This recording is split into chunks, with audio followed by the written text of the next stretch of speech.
Hi, magandang araw po sa inyong lahat for our first reading today, Thursday. Tingnan naman po natin kung ano po ang makikita natin sa first reading of the day today.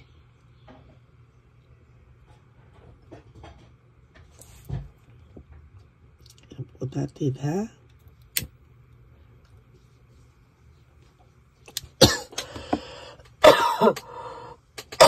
Sorry po.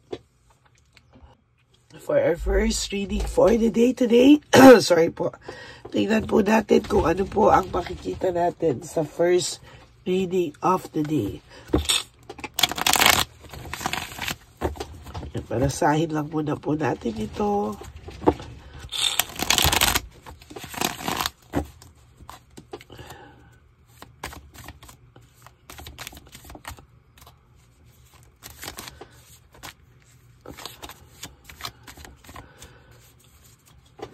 Ayan.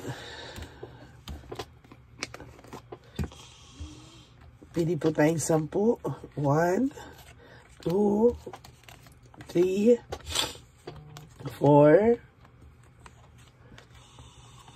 5, 6, 7,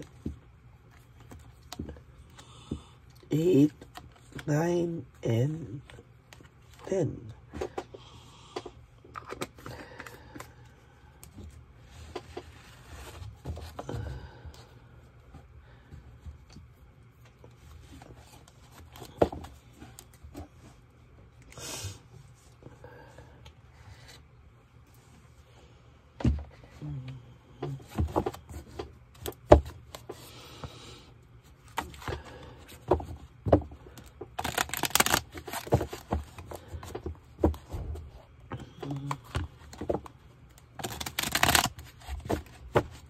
Kamusta po? Napanood nyo na po ba ang ating first, second, and third reading kahapon?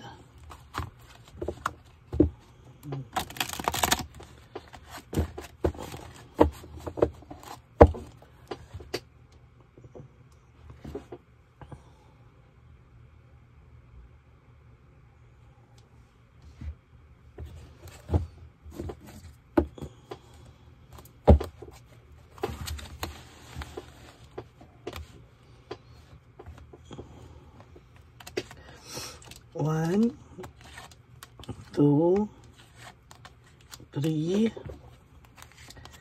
4, 5, 6, 7, 8, 9, and 10.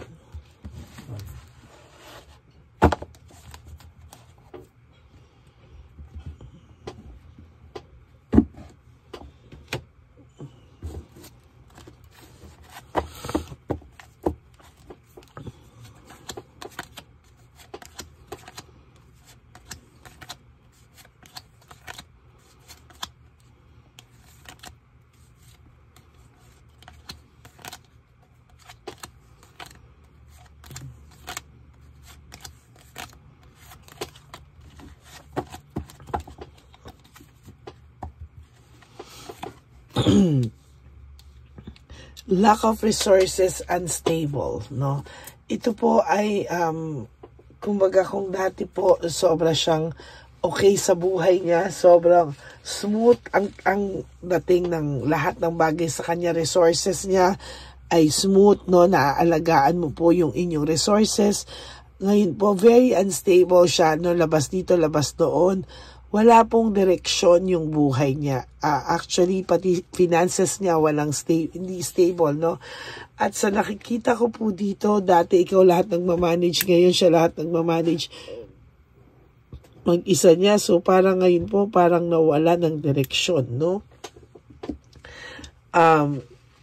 Parang patapon po yung kanyang finances ngayon. When it comes to emotional and mental, makulit din po ito, no? Talagang hindi rin po siya stable ngayon. Ini-stock ka po ng taong to. Sorry po. Ini-stock ka po ng taong to at sa nakikita ko po, i-stockin ka pa po nito araw-araw sa buhay nyo.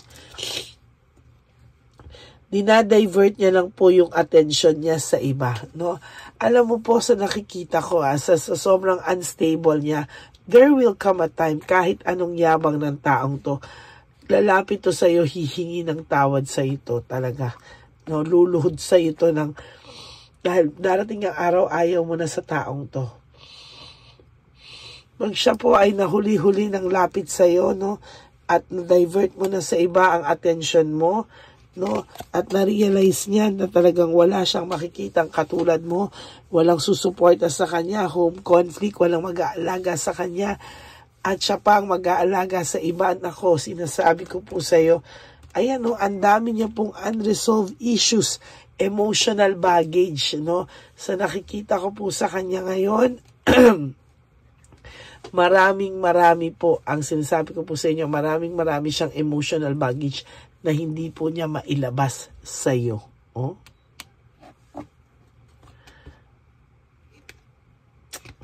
Nagagalit siya sa sarili niya, inaaway niya yung sarili niya. Pero wala naman po siyang magawa, no? Duwag pa siya sa ngayon. Pero kahit anong kaduwagan ito, kayabangan ito, at lahat-lahat pa, ego, pride, there will come a time, mawawala lahat yan, luluhod at magmamakaawa sa iyo itong taong to at hihingi ng tawad. Kahit gaano pa po siya ka-pride, no? Ayan no? May frustration na po siyang nararamdaman, no? May frustration siyang nararamdaman. At sasabihin ko sa iyo, no, mahirap po itong frustration na ganyan. Meron siyang resentment and desire to reconcile. Ayan ang sinasabi ko sa inyo. No, yung sinasabi ko sa nababasa ko sa baraha, tumutuloy, ayan po, there is resentment, no, may pagsisisa na siya. Forgiveness, gusto niyang magkaroon ng kapatawaran and desire to reconcile with you. Pero ano po ang nangyayari? Wala, no? Oh my God, the Tower, pilit niya po, sudden shock, financial loss, ina-avoid niya lahat ng disaster sa buhay niya, pero hindi niya po ma-avoid. No? Sudden shock siya dahil parang pakiramdam niya, may iba na ba tong taong to? Bakit hindi na ako pinapansin? Or may iba na ba tong taong to? Bakit nakakaya niya nang ayusin yung buhay niya nang wala ako? Or may iba na ba tong taong to? Kasi bakit parang ganito na siya sa akin? Hindi na niya ako mahal. O hindi na niya ako gusto. No? Talagang sa nakikita ko po, yan ang nakikita ko, talagang namumblema itong taong ito, no? Nagugulat siya sa mga nai-stock niya sa iyo, nagugulat siya na parang maayos ka na, parang hindi mo na siya hinahanap-hanap, no? Anong gusto niya? Hanap-hanapin mo pa rin siya. Hello? Nagigigil na naman ako, no? Masama pa ang aking boses. There's fear of change. Playing safe siya, Nagtitingin-tingin siya ngayon kung ano daw ba, no? Nagtitingin-tingin siya sa ngayon kung ito bang, ay totoo ba? May iba ka na ba? Paano na raw siya? No? Ayan, no? Naghahanap siya ng peace of mind. Mukhang at peace ka daw nung nawala daw siya sa'yo. Parang hindi ka na daw nalulungkot. Ngayon, parang may peace of mind ka na daw. Ngayon po siya nababurn out and overstress. Ayun, burn out and overstress. Sobra po siyang nababurn out, no? Sobra po yung nangyayari sa kanya sa ngayon, no? Hindi niya po akalain na mangyayari po sa kanya ito, no? Confused po siya, no? May confusion po akong nakikita at nararamdaman sa kanya, no? Hindi niya po ito maitatago sa iyo, pero sa totoo lang po, talagang lungkot po siya, confused po siya, may nangyayaring chaos, maraming problema, brutality, may nangyayaring brutal sa kanya. Maybe, hindi na po niya alam yung mga gagawin niya sa susunod kasi hindi niya naman po pinag-isipang mabuti nung iiwanan ka na niya. Hindi niya po inisip yung consequences. Akala niya po ganun-ganun lang. Akala niya po sobrang mabuti ka kasi, sharing, generosity, charity. Sobra ka pong magmahal, Sobra ka pong magmahal and sobra ka pong mapagbigay. Sumobra po, naabuso ka na tuloy feeling niya, okay ka pa, okay ka lang na kahit kailan mo gustong bumalik, kahit kailan niya gustong bumalik, okay ka lang, no? Yan, no? Na kahit kailan niya mafe-feel bumalik, okay ka lang daw, no? Yan po ang masaklap, no? Yung pong hindi niya po alam na may hangganan po ang iyong pagiging mabait. No, na may hangganan po yung lahat sa'yo. No, na hindi forever lahat ng gagawin niya ay okay. No, na pag bumalik siya sa'yo, open arms mo pa rin siyang tatanggapin. Na akala niya kahit kailan mo gustong bumalik, pwede. Pero hindi po talaga, no? Hindi tama na ganyan at ganyan na lang lagi ang mangyayari, no? Kailangan mo po ingatan din yung sarili mo. Na frustration, ayan na naman, no? May frustration siyang nararamdaman, no? Frustrated siya sa buhay. Hindi niya po alam kung hanggang kailan niya yan gagawin na magiging maayos pa siya, no? No right choice, confused. Alam niya po na confused po siya sa buhay niya ngayon. Naguguluhan po siya at talagang alam niya na yung ginawa niya ay hindi tamang choice. Nasaktan ka niya, alam niyang mali sa lahat ng mali yung kanya pong ginawa, no? Sorry po. Naging greedy siya. Sobra siyang naging greedy. Sobra po siyang naging makasarili. Natukso po siya sa makamundong bagay, material things, ibang tao, no? Akala niya party, laging masaya, laging akala mo nagbinata o nagdalaga, pero ayan, no? Ngayon, talagang yung consequences po ng actions niya, unti-unti niya na pong unti-unti na po niyang na pinagbabayaran, sa totoo lang. Unti-unti na po yan, ano? Leaving home, moving forward, pinagsisihan niya po ang pag-alis niya sa buhay mo. There will come a time na itong taong ito, kahit sabi ko po sa iyo, uulitin ko, kahit gaano kataas ang pride, kahit gaano kataas ang ego, there will come a time, no, sa buhay niya po talaga, na siya po ay magmamakaawa sa iyo. Whether she likes it or not, talagang magmamakaawa po yan sa iyo. Darating ang araw, iiyak sa iyo to. At talagang magmamakaawa siya sa iyo. Yan, no? Hindi ko pa nakikita yung last card, no? Kasasabi ko lang sa interpretation ko sa card mo. Ayan, no? No? Darating ang araw, siya ang lalapit sa iyo. Gusto niyang mag-recover, gusto niya ng clarity, gusto niya i-improve yung sitwasyon nyo, magkaayos kayo, pero ngayon, aaminin ko sa iyo, sobrang duwag po ng taong itong humarap sa iyo.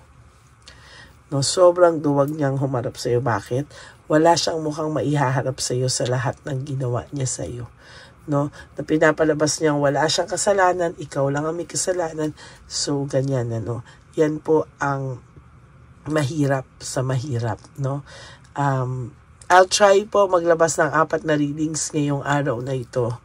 This will be your first, second will be siguro po 11 o'clock, tapos po susunod ay 4 o'clock, susunod po ay gabi, no? I will try my very, very best maglabas ng 4 readings for today. Because nabitin ako dito, no, sa first reading. Feeling ko may kasunod to, no. Parang kumbaga sa teleserye, may episode 2 tayo ngayong araw na to. Titingnan ko po kung ano ang mangyayari sa kanya. Itong buong araw na to ay i-continue ko ng i-continue. So this is part 1, no. May part 2, 3, and 4 tayo for today. Naluluhod, magmamakaawa siya sa'yo at iiyak siya sa'yo. Nakikita ko po no? So, sige po, no, titingnan ko po ang ating second reading of the day. For the meantime, kailangan panoorin nyo muna po itong unang-una, no, bago po kayo tumalon sa second, third, and fourth reading for today. Okay? Maraming salamat po sa inyong lahat.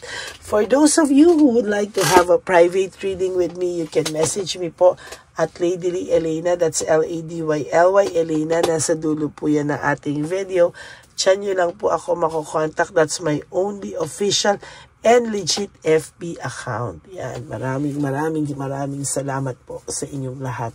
And for those of you po who will give me a super thanks for this video, I would really appreciate that and love that from the bottom of my heart. Lalo na po, nalalapit na po ang ating One Love a Day Christmas edition for our dear lolos and lolas sa kalye. Maraming salamat po sa inyong lahat. And sa aking mga ever loyal and solid Lady Elena, solid, loyal, faithful na Lady Elena family, I love you all from the bottom of my heart.